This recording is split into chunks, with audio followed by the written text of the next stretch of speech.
Welcome to Luca and Miguel. Enjoy the video. You start by getting into iCloud right away. Sign in at iCloud. Com or open settings on your device and tap your name. Make sure Contact Sync is enabled so you see everything. Sync timing varies with connection. Next, export a backup on iCloud. Select contacts, then export vCard or create an iCloud backup on iPhone. Once done, you have a recoverable copy, which lets you delete entries confidently without risking permanent loss. Now choose what to remove. On iCloud, click Contacts and select multiple records with Shift-click or CMD/Control-click. This is faster for bulk actions. On iPhone or iPad, open Contacts, find an entry, tap Edit to confirm details, or filter by groups to narrow selection before deletion.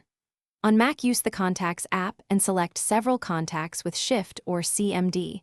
Verify each card to avoid removing the wrong one. Make sure you see synced status before proceeding. When ready, delete the selected contacts. On iCloud, click the Settings gear, then Delete. On Mac, press Delete, and on iPhone, tap Edit and choose Delete Contact. Confirm prompts. iCloud will sync removals across devices. Allow a few minutes for propagation. After deletion, inspect your other devices to ensure removal completed. If a mistake occurs, restore using the vCard export or use iCloud. Settings to restore contacts from an archive. This recovers lost entries quickly.